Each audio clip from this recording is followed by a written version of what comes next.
let's get in the parent side, because you see the parents. Right, I know. Woo, all of us, red flags are going off in all of our heads right now. Trust me.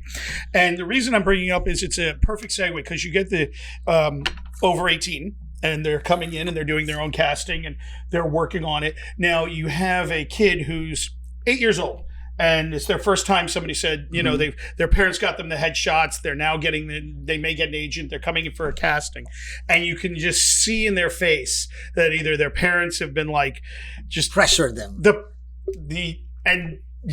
on, I'm gonna let you talk. So So I'm gonna to describe that situation, I'm gonna tell you it's perfect. What happened to me one time, and it happens to me many times. When and this is like 10 years ago, I was doing a casting for kids, and this kid I will never forget. That's why it's still fresh in my mind.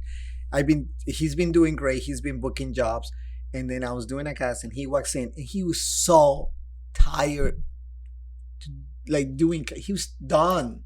He was not gonna be an actor. He was doing it because his mom told him to do it. He was good enough.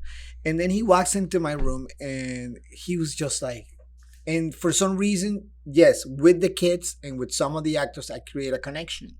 And they would tell me everything. Right. They would tell me something they would not tell their parents. So the kid, I saw him on his face, and I said, Papa, what happened? And he goes, Carlos, I don't want to do this anymore. And he's been doing it and he's been doing good.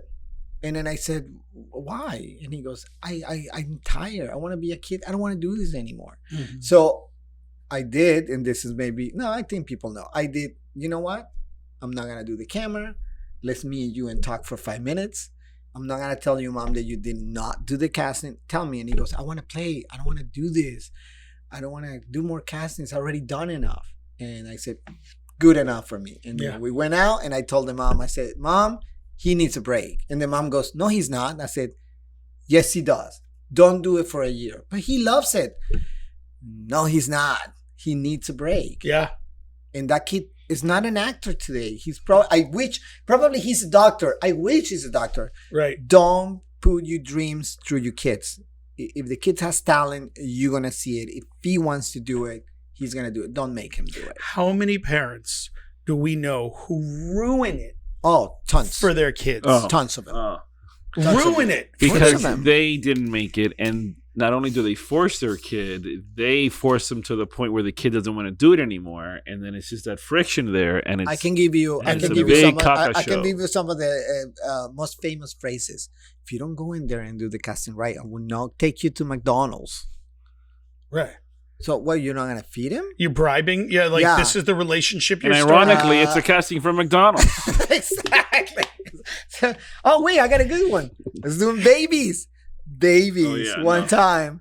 Babies don't act. They act like babies. You don't have to teach him anything. So there's no method acting with a baby? Yeah, no. If you're looking for a baby, just put a baby anywhere. Blah, blah, blah.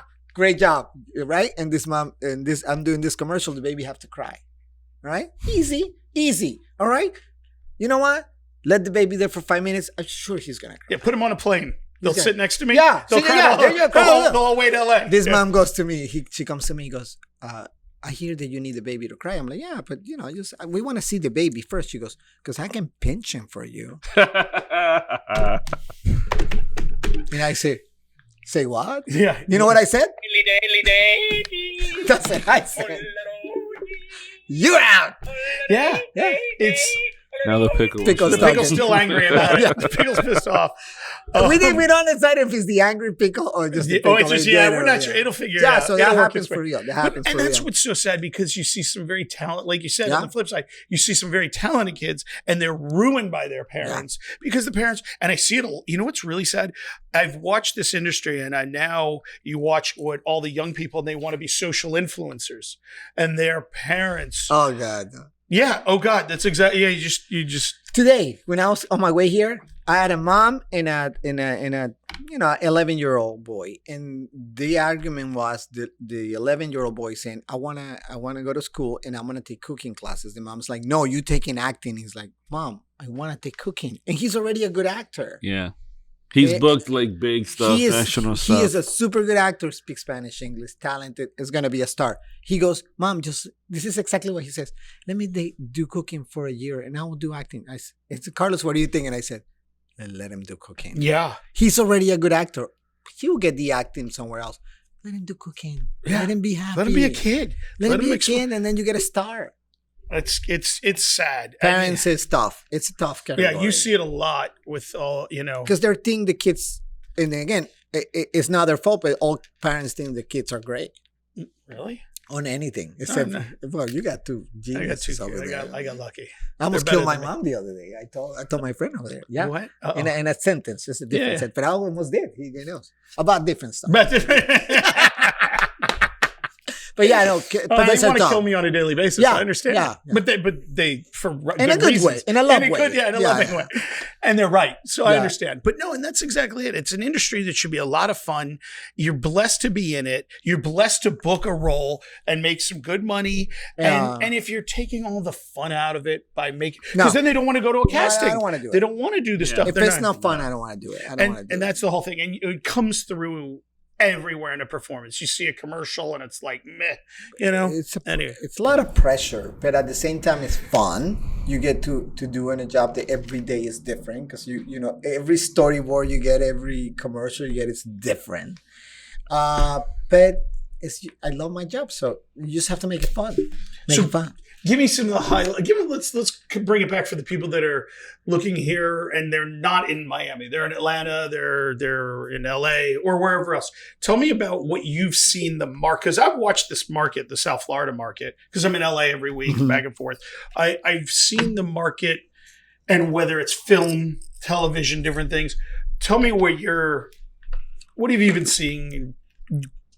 If you talk trends, if you talk about the Miami market and the LA market, I love my Miami actors. I love them. They just don't get enough credit for it, right? But I love them. Did they need to prepare more? Yes. That's what LA beat us on. Because I tell everybody, this is people that study every day. Yeah. Even, like I say, I don't want to drop names because sometimes I drop names, but Will Smith. It's Will Smith, but he study every week. He gets his private coach.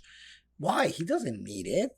Miami talent sometimes is like, oh, you need to exercise your acting. No, I don't need it. I'm already an actor. No, you're not. How many commercials you done? I done 2, and I'm already professional. No, you're not. So the only reason I think we have the most beautiful city, I think we have the diversity of most beautiful actors.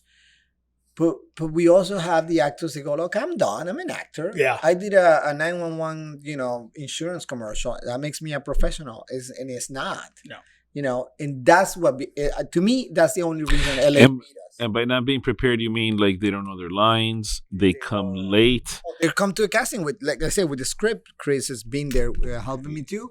And I was like, do you know your lines? Oh, I didn't know. No. Can you show them to me? I'm like, you have them. Right. Your agent sent you here. Or they come out dressed wrong. Or all the time. Because the other part is our job. Like, listen, no. If you come prepared, that's my job. If you come prepared, hey. And again, what we saw about it, I'm not there to direct you because I'm not, and that's another thing. I'm not an acting teacher. When the big actors in town know this, when I have somebody that went to college for acting, when I have Mr. Perez here, that knows way more acting than my acting comes from experience to seeing what I've done. Like when I see somebody overacting, I say, oh, wow, take it down. Right. Are you ready for this? It's one different. When I'm directing people, you will never see me say, oh, you know what I want? It's not what I want. You will never, I'll say, tone it down a little bit, maybe a little bit. How about that? A little bit. And it's not what I want because it's not my job. Right. It's not me. Yeah. It's, if you're an actor, you have instincts, and people that know me really well, they'll go, Carlos, I came out with this idea. I said, show it to me. Show me. Yeah, let me see what you got. Because if you come up with a really good idea, I'm done. Right. It makes my job make sure easy. you hit record next. You know what? That was amazing. You know, that was a good idea.